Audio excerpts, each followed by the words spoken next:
Hello guys, welcome back to my channel. I'm upstairs today in our loft, and if you can see, I've got some things set up back there in the background. I'm pretty excited because I'm getting ready to start my first DIY project of the year. So Erin and I have been doing a ton of antiquing, gathering things for our new home that we're building. Over the last couple of years, we've been collecting things, and I frequently check Marketplace. And a couple of months ago, Erin and I took a road trip because we found a beautiful dining table, and it had 10 chairs. So it was about a 4-hour drive. So Erin and I decided to take the day off working on the house. It was pouring rain anyway. We rented a U-Haul enclosed trailer because we don't own one of those. We just have a regular trailer, and it was pouring, and so we wanted to be able to put this table and all the chairs inside an enclosed trailer. So we picked that up and we headed south, and a couple hours into our road trip, we found a different table over north of Chicago, which turned out to be a much longer drive, but I'm so glad we went and got it. It has like a burled wood on the top of it, and not 10, but 12 dining chairs. So we have 10 side chairs, and then of course the 2 captain's chairs with the arms. So after Erin and I were home, then I started scouring the internet looking for the perfect fabric to cover these chairs. So these chairs are in excellent condition. I don't need to do anything to the wood.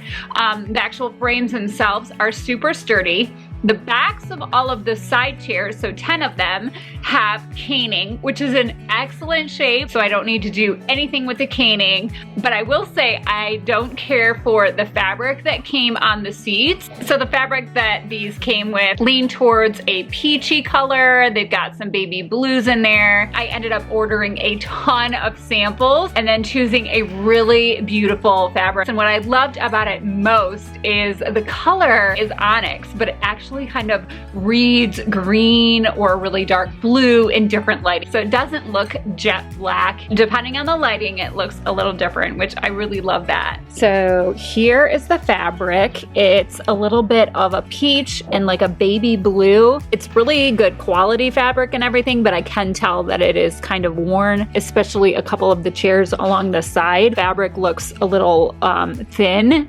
and like it's maybe been around for, I don't know, 20 or 30 years. Even though I think this fabric is really pretty, I have something better in mind. So I'm gonna be reupholstering all 12 of the dining chairs, just the seats. I don't have to do the backs because the backs are in excellent condition. They are caned and none of them are coming loose, and whoever did these did an excellent job. On this project, you guys are gonna have to bear with me because I've never upholstered chairs quite like this before.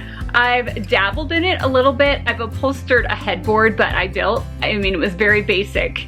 It wasn't anything like this. I've certainly never used anything with Welt, or these have a double welt. I'm gonna have to sew a lot. Honestly, this could turn out to be a little bit harder than I'm bargaining for. Sink or swim. I'm jumping in. All right, so I'm gonna show you what tools I'm gonna be using. I actually recently found a tutorial from a girl on YouTube. Her name is Mimzy, and I think her channel is Mimzy & Co, and I will link it down below.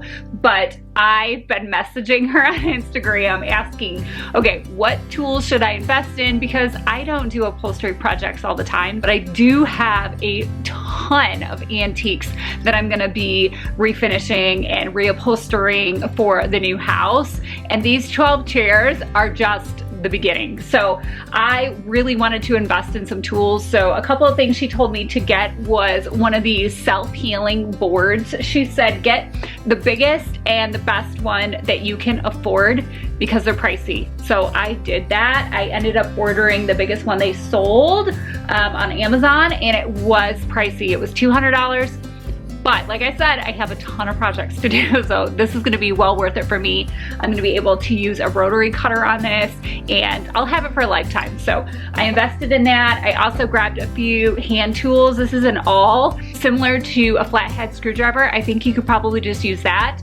But I did wanna get this because I saw in a video where someone used the tip of this to push in the double welt. So I did get and all. I thought that would be really helpful. I've got this tool here for removing staples. I got some really sharp new fabric scissors. I did buy the rotary cutter because I have the self-healing mat now. And then of course I've got some pliers and a few other tools that'll be good for pulling out all of those staples. So I've got my chair up here. The first thing I'm gonna do is remove all of this double welt. Sometimes the double welt is attached with staples and sometimes it's glued on, like with fabric hot glue. It'll probably be a lot more tedious if your chair or your sofa has staples because you're gonna have to pull all those staples out if they don't come out with a welt. I'm just gonna start. I'm gonna use this all because if you look, you can see it has a very pointy tip. So this works really great for digging down in and getting underneath that welt. So now that I have this a little loose, I can see that it's not stapled up around this back here. So I'm gonna take my scissors and I'm just gonna cut this.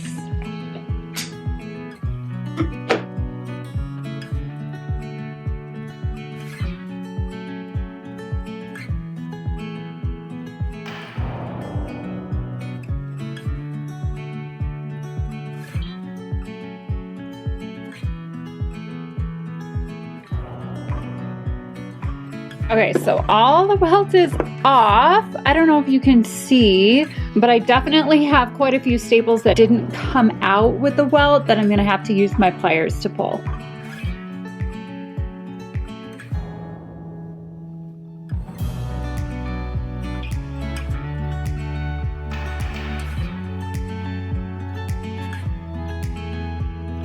Other thing that I'm making sure to do, just like when I pulled off the welt, I'm just being super careful not to dig into the wood at all when I'm rotating my pliers, trying to keep this tip away from digging in or gouging this wood because it is in really good condition. And as you can imagine, if I pull 100 staples out of each chair and if I wasn't paying attention to the tips of my pliers, I could end up with a lot of little gouges and that would look really bad on the finish of these chairs. If you're doing something like this and you're planning on sanding the wood down on your chairs or refinishing it, that probably doesn't matter as much. But for me, I didn't want to have to do any touch-up work on this wood. So I'm trying to be really careful and just making sure that I don't scratch my wood. This is what it looks like up close now that all the welt is off and I've got all of those staples out that was holding the welt on. You can see fabric is stapled into the wood right here and then it was trimmed. So you can see all those tiny little staples that I'm gonna have to pull any of them that aren't flush into the wood. Now that I have all that welt off and all of those pesky little staples pulled, I'm ready to pull off this fabric. So this is the part of the job that I was kind of nervous about. I'm hoping that these seats are in great condition and the batting that's on here, I can just reuse. I really won't know until I rip into each chair. As far as the outside goes, it feels really sturdy. Each chair could be a little different and one chair could have damage and may have to order some battings. That's just gonna be something that we're gonna have to figure out as we go.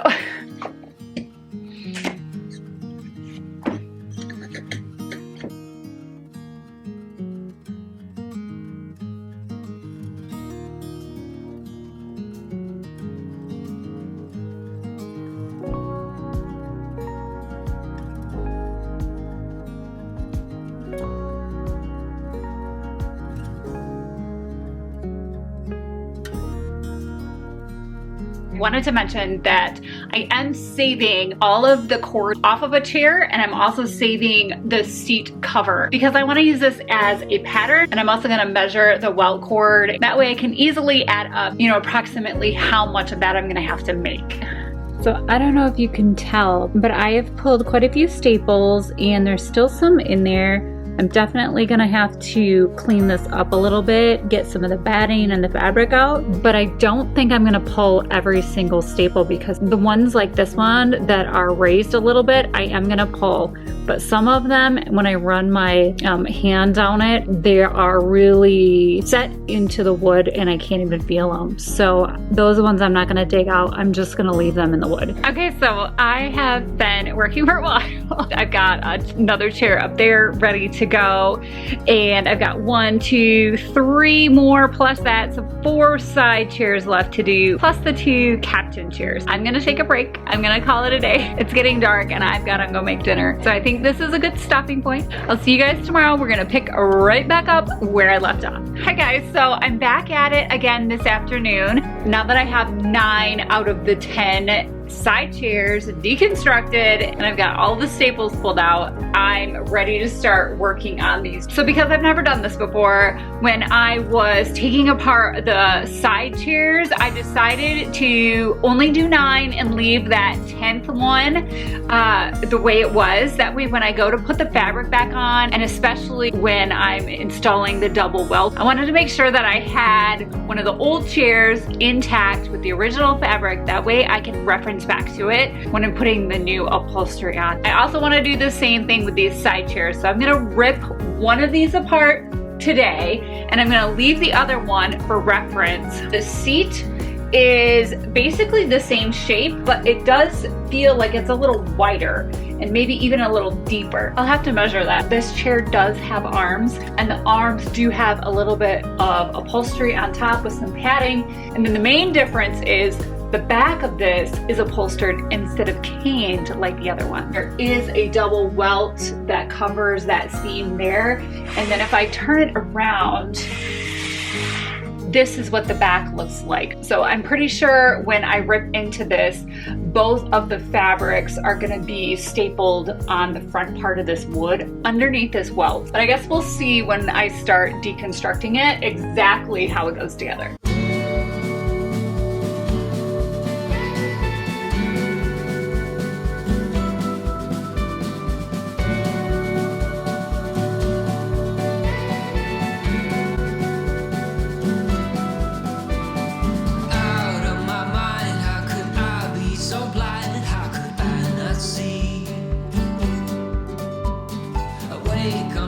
I know these chairs aren't antiques, obviously, they're replicas. The other day when I was pulling staples, I noticed that there was a tag underneath the chairs. There is a little bit of information on these chairs. These are made, a company out of California, Freeman Designs. These are called the House of Windsor chair, and it looks like they were ordered in August of 2001, which is the year Aaron and I got married. We were actually on our honeymoon in August of 2001, so I think that's pretty cool that these chairs for our new house are exactly the same age as our marriage, which is coming up on 23 years. It was kind of exciting when I found this little bit of information on these chairs. I thought I would share that with you guys.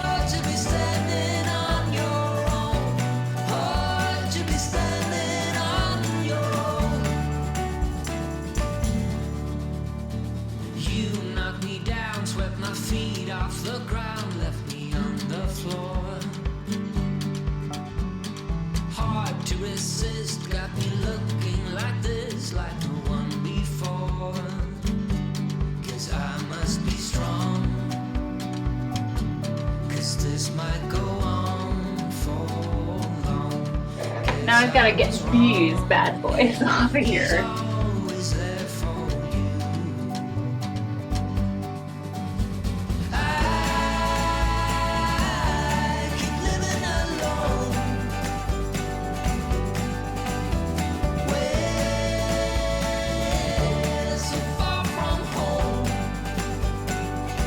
I just finished pulling all the staples out of the back, and now I've got to remove like the front upper and the back upper and kind of keep whatever batting is in the center of it all intact. Hopefully it's in good shape, otherwise I'm gonna have to replace it. Wow, this is in such good shape. Oh my goodness.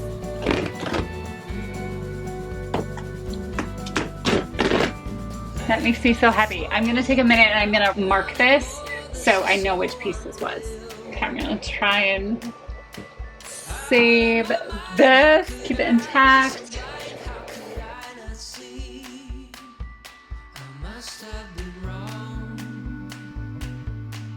All right, so this is another layer that is kind of like a woven mesh. I'm guessing to give it added strength on this fabric.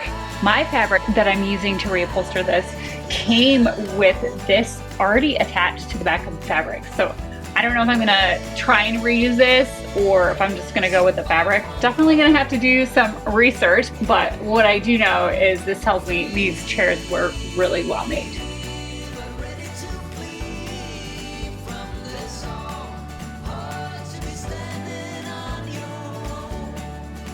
I have reached the point in this project where I'm officially a little nervous about what I just did. I have recovered seats before, never anything this complicated, but I've definitely never done a back. And after pulling this apart, I'm starting to realize how many layers were on here. As for right now, I'm going to spend the rest of the evening pulling the rest of these staples out of the back, because if you can see here, I'll try and zoom in and show you, because the back of the chair had a welt stapled on, and then it had the fabric, and then below that it had all of that cushion, and then below that it had this layer of fabric stapled on, and then it had the back stapled on behind that. So I have many rows of staples to pull. So I'm gonna take my time, make sure I do a good job and don't scratch the wood, because obviously this part of the chair is gonna be really visible. So I'm gonna put the camera down and I'm gonna get to work.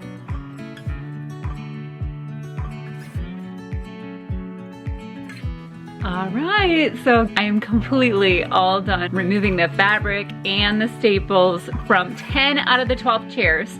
So like I said before, I am saving one of the side chairs and one of the captain chairs to refer back to. So I'm leaving 2 of them how they were originally. Finally get to move on to the fun part, which is putting this new beautiful fabric on these chairs. So this fabric is the color onyx. Even though it kind of looks blue or green in different lighting, it is black. It is upholstery fabric. It's also commercial graded. So this should stand the test of time for sure, which is really important to me because I have a huge family. So this was for sure the perfect choice for this dining set. The first thing that I did was I rolled out my fabric on this table, and I used the 4-foot ruler and rotary cutter to cut out 2 pieces. Roll that I have here is 54 inches wide, and thankfully I was able to get 2 of my seat templates side by side and cut it down the center. I'm all set to go. I'm gonna grab my staple gun and the air compressor, and we're gonna get started. Here's a closer look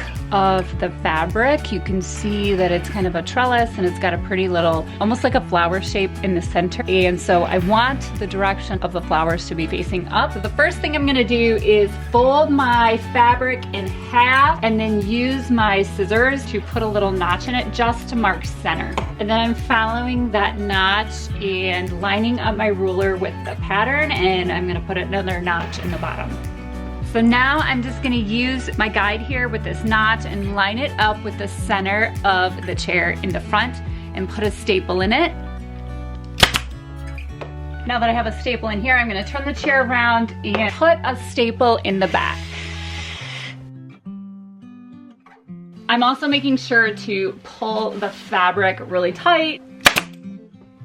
Now that I have a staple in the back and in the front, and my fabric is really tight, and I have it running perfectly straight, I can start stapling the rest of it. And I'm gonna start in the front because before I started filming, I did a trial run on this, kind of see how the fabric worked. And this particular fabric has 0 stretch to it. In fact, it has a really nice backing on it, and there is just no give. So I did spend a little bit of time messing with this. I ended up going back, I would say like 3 times, using my awl to remove the staples and adjusting the fabric where I needed to, and I learned a lot. So I found that with this fabric in particular, it works really well to start like this by putting a staple in the back, putting a staple in the front, and then working across the front. I'm gonna stop at the corner just before I get to the leg on either side, and then I'm gonna cut my relief cuts around the back and pull this down, staple center, and then staple center, and work my way around, stapling the back very last. So I'm gonna change the camera angle, that way you guys can see exactly what I'm doing up close and follow along.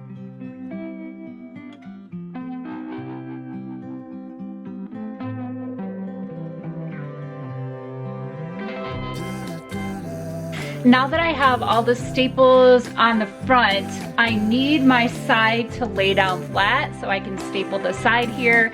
So in order to do that, I've got to cut a relief cut. And what I found has been working really well is to cut straight towards this back leg here and then almost make a W. And after I cut that, I can tuck it under and pull it around this piece here.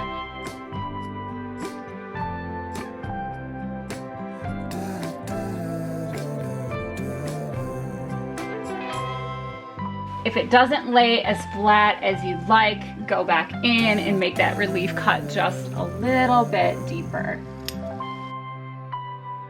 All right, so that's cut and it's laying nice and flat. Now I'm gonna just take my hand and pull this straight across and find center on my chair here. Making sure not to pull too tight because I really don't want this to ripple. I just want it to be, you know, taut. So now that I have that staple there, I'm gonna work towards my front corner and then I'll show you how I do the corner.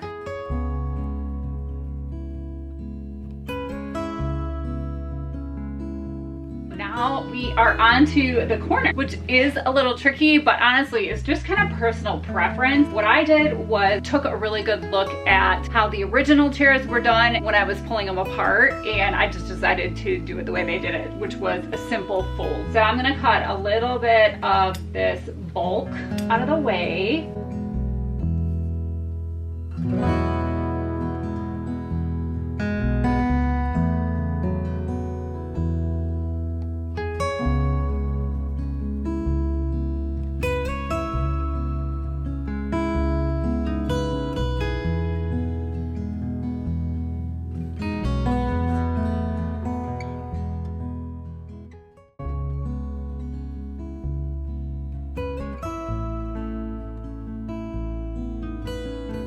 So now all the hardest parts are done and all we have left to staple is the back. And this is by far the easiest because by now you've already got everything secured, taut, you've got your relief cuts, and all you gotta do is pull it down into place and staple it in. Get rid of a little bit of this extra bulk fabric here.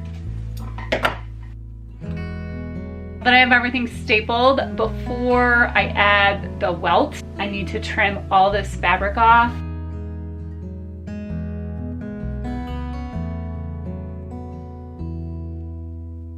I just finished trimming this, so I am all done with this one. I'm going to swap this out for another one, and my goal is to get probably 3 of these done today, and then I will start working on it again tomorrow.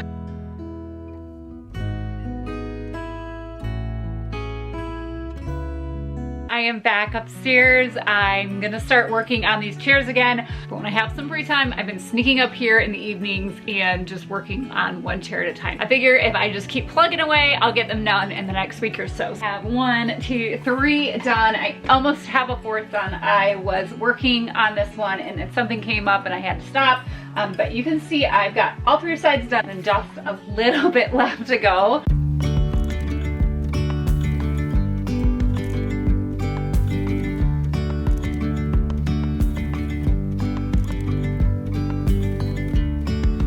Yesterday, there was sun and there was rain, beauty in the mundane.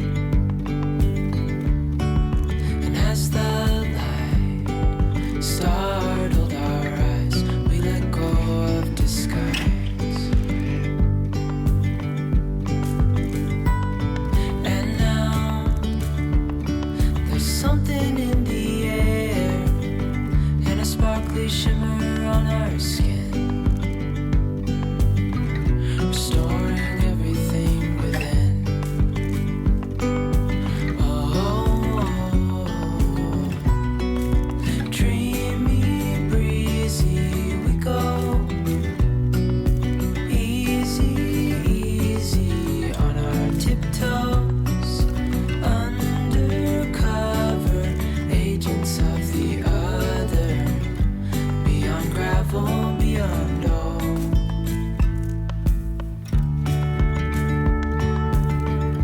gonna finish this one and then I'm gonna call it a day and get back to it tomorrow. Have a couple more to do. I am leaving one of the chairs with the old fabric on it till the very end when I start working on sewing the double welt and adding all of that to these chairs. That way I still have an old chair to refer back to make sure I'm putting the welt on exactly how it should be, because I've never done this before. So I am gonna leave that one as a template, and then I have the 2 captain chairs left. It's a new day and up here in the loft I'm ready to tackle the captain chairs. I spent a little bit of time after I pulled all the staples out cutting all the pieces for both of the captain's chairs using the scrap remnants that I pulled off of this one.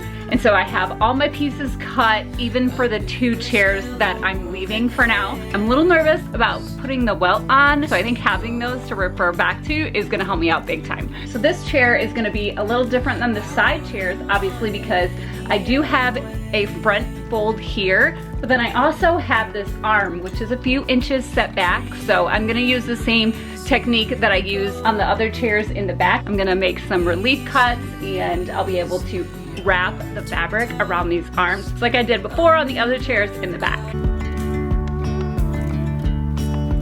Hand in hand, building castles out of sand, reaching for the grand. As willows align, we lose track of time. Head up high, now we climb.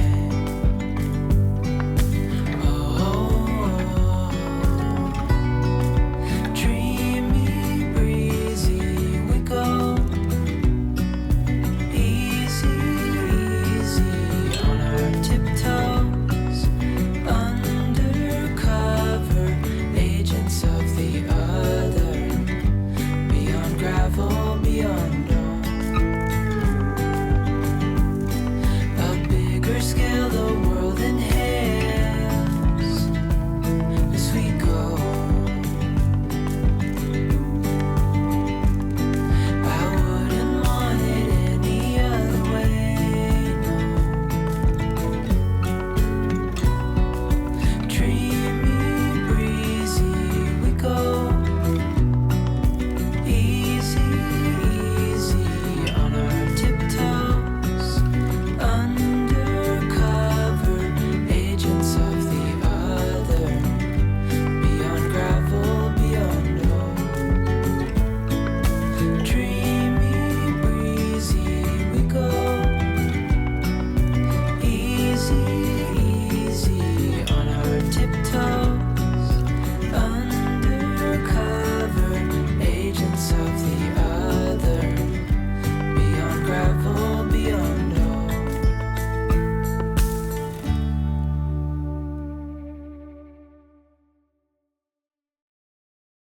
Now that I have this piece of fabric all secured to the back, I need to figure out what I'm gonna do next. So to add extra support, I could either add this piece back in. This is kind of a woven mesh material that I took off that was on it before. Instead of using this, I've seen a lot of people create back support this way. I could do 1 or 2 or even do a cross pattern.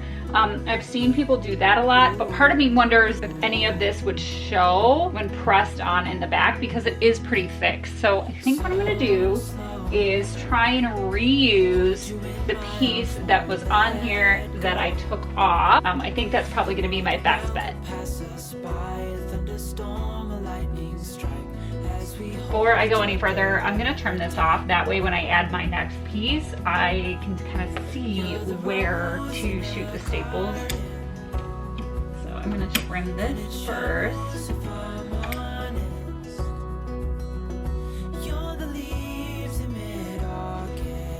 All right, so now I'm gonna add this.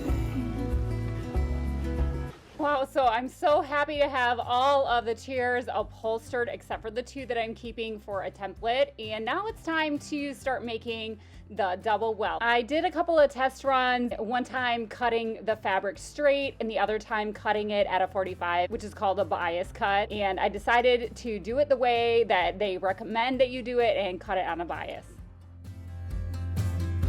I am surprised that that didn't take nearly as long as I thought it would. I have a bunch of bias strips cut. I rolled my fabric out, folded it at a 45, and used my 4-foot ruler that's 2 inches thick. And once I had that first cut done on the diagonal, I just used the rest of the fabric. Now that I've got a bunch of these strips, I'm gonna lay them out and find another piece that when I lay it flat and fold it out, the florets are going in the same direction. I'm gonna pin those together. Now I just need to run it through the sewing machine.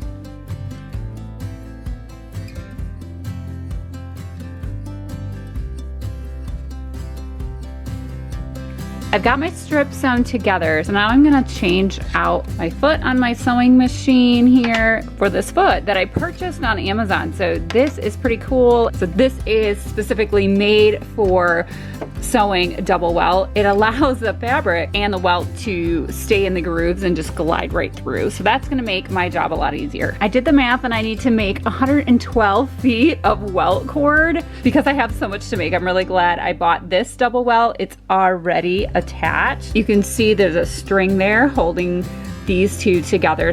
Hopefully that makes this a little easier for me and this process go a little faster.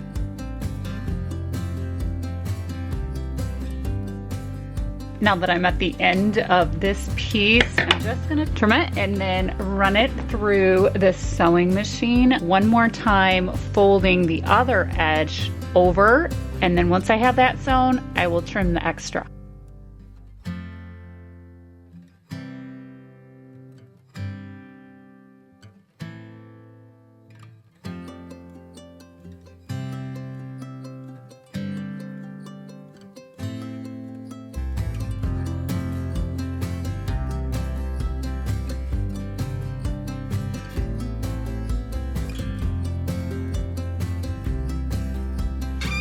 Alright, back upstairs, ready to get started. I am working on the welt. I'm gonna dedicate the entire day to this. I'm gonna put in a good podcast and just get going. So I grabbed the first chair that I'm gonna be working on, but I also grabbed the chair that I saved that I haven't deconstructed yet. I just wanted this to look at so I could refer back to it and follow exactly how they had the welt on here. The seam is right here on this one, so I'm probably gonna start somewhere on the side just like they did. I need to trim this back so I can fold the fabric over. So what I'm gonna do is take my scissors and snip this and kind of pull out the welts a little bit, trim it back, fold it over and glue that. That way I have a really flat, clean seam when I get started here on this side.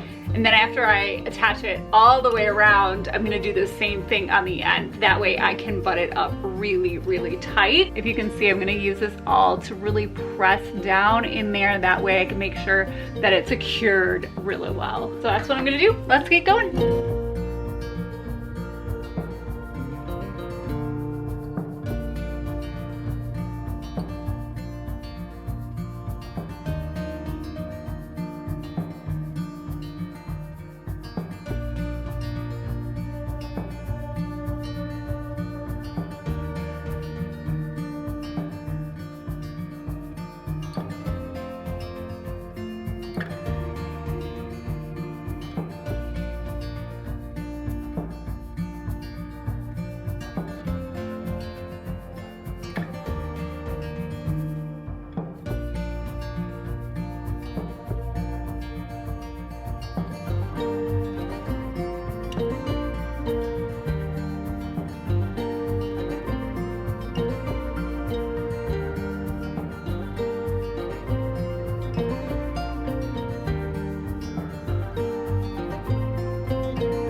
I've gone all the way around the chair and now I am back to where I originally started.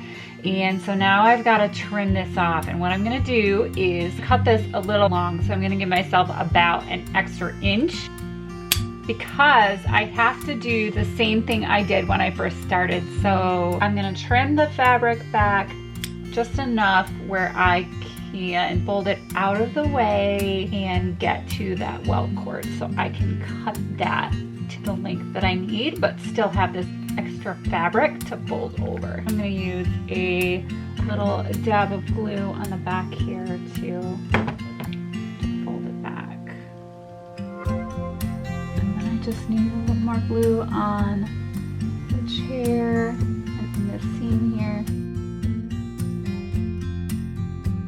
I have been working all day. I have 1, 2, 3, 4, 5, 6, and I'm about to start my 7th. As you can see, it's really dark. It's getting late, so I'm gonna finish this one up and do the rest tomorrow. Well guys, it is an exciting day because I'm upstairs and I'm about to add the double welt to this chair here.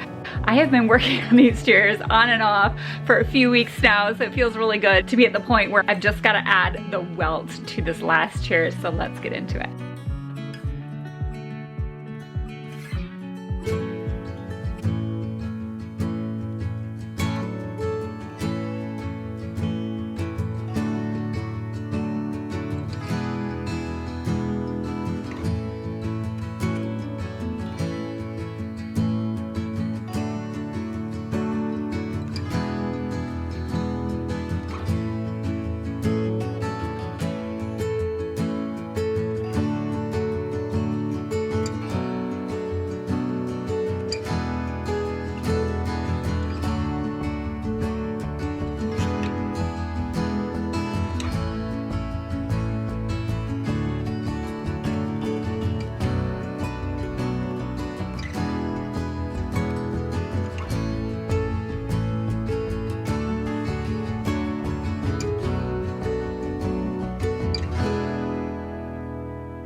Well, I just finished the chair, so I have 10 out of 12 done, meaning I have the 2 chairs that I saved for templates still to do. So I've got to deconstruct those, reupholster them, then I'll add all the welt. But other than that, I have got all the rest of them completely done, which feels amazing. I can't wait to take them downstairs and set them up by the dining table and just see how they look. This project was a total labor of love. Even though it was a lot of work, it was completely worth it. I was just thrilled when I found this set on Marketplace, and then when I found this beautiful fabric, I was even more excited. I love that I'm gonna be able to host huge Thanksgiving and Christmas dinners for my family, and just that we're gonna be able to have so much seating in the new house. So of course I wasn't able to fit all of the chairs in our cottage because the cottage is so small, but I did set up 6 side chairs and one of the captain's chairs here just so you could get an idea. The table does have 2 more extensions and it seats 12. Just seeing these done and envisioning them in our new house gets me pretty fired up and just even more excited about moving into our new home once we have it finished. Thank you so much for hanging out with me in today's video. I'll see you next time. Bye guys.